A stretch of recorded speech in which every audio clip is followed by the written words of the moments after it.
paglaom, maayong buntag kaninyong tanan.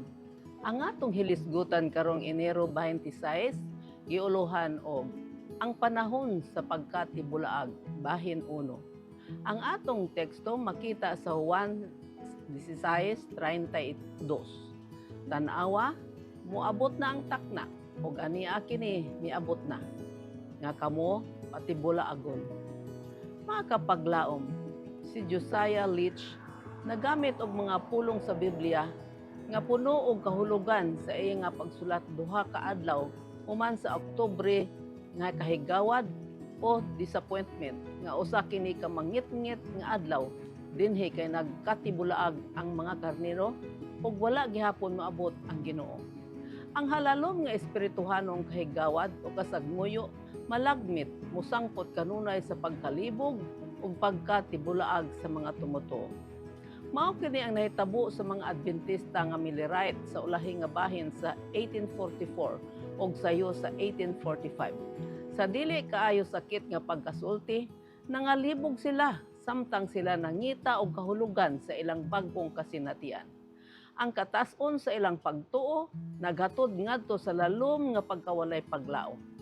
Imposible ang pagkuha sa tugma nga hulagway sa nahigawad nga Millerites apan lagmit ang kadaghanan mibiya sa ilang tinuuhan may tungod sa pag-anhi ni Kristo ug mibalik sa ilang kanhing simbahan o naanod ngadto sa kalibutanong walay pagtuo. Atong makita kadtong nagpabilin sa ilang paglaom sa madali nga pagbalik ni Kristo ingon nga nasakop sa usa ka tulo nga kinadaghanang mga pundok. Ang dakong pangutana nga nag-atubang kanila mao nga unsa man ug anaa ang nahitabo ni adtong Oktubre 22 sa pagtapos sa 2,300 ka mga adlaw sa Daniel 8:14. Ang una nga naila nga pundok nga mibarog sa panahon sa kahigawad or disappointment mao ang mga spiritualizers. Kini nga pundok sa mga Adventista nga ang kalihukan insakto sa pitsa ug hitabo nga si Kristo miabot ni adtong Oktubre 22. Apan usa kadto ka espirituhanong pagsulod sa ilang mga kasing-kasing inay nga makita ang pagbalik diha sa kapanganuran sa langit. Sa ingana nga paghubad, sila may kuha og usa ka dakong lakang palayo sa pagsabot ni Miller na itungod sa Biblia. Sila misugod sa pagsabot nga ang kahulugan niini spiritual bisan sa mga lugar nga klaro nga nagasulti sa iyang literal nga panghitabo. Ug tungod ni ana ilang giabli ang ilang mga kaugalingon ngadto sa tanang matang sa panglimbong. Ang pagkapanitiko mitungha sa mga spiritualizers. Kini ang mga tawo nga naghatag og spiritual nga kahulugan sa tanang mga paghitabo. Ang uban nag-angkon nga tungod anaa sila sa gingharian, sila kinahanglan nga walay sala og labaw sa sala.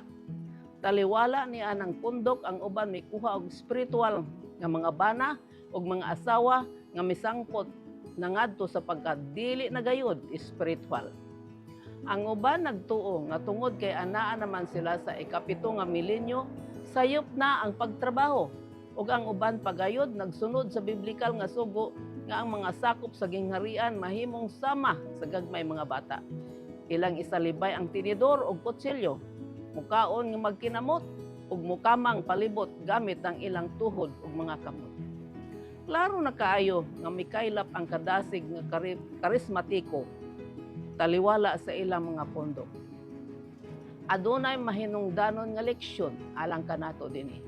Kinahanglan kita magmatngon ug magmaalamon sa atong pagbasa sa pulong sa Dios. Pinaagi sa paghatag og espiritual gikan sa yano nga kahulugan sa kasulatan mao'y pag-abli sa atong mga kaugalingon ngadto sa espirituhanong katalagman. Mag-ampo kita. Dios ug mahigugmaon na mo nga man sa langit. Nagaampo kami nga imo kaming hatagan og kaalam nga among mabantayan nga dili namo hatagon og espiritual nga kahulugan ang mga yano nga kahulugan sa pulong sa Dios. Salamat sa imong pagtubag sa among pangamuyo sa ngalan ni Hesus. Amen.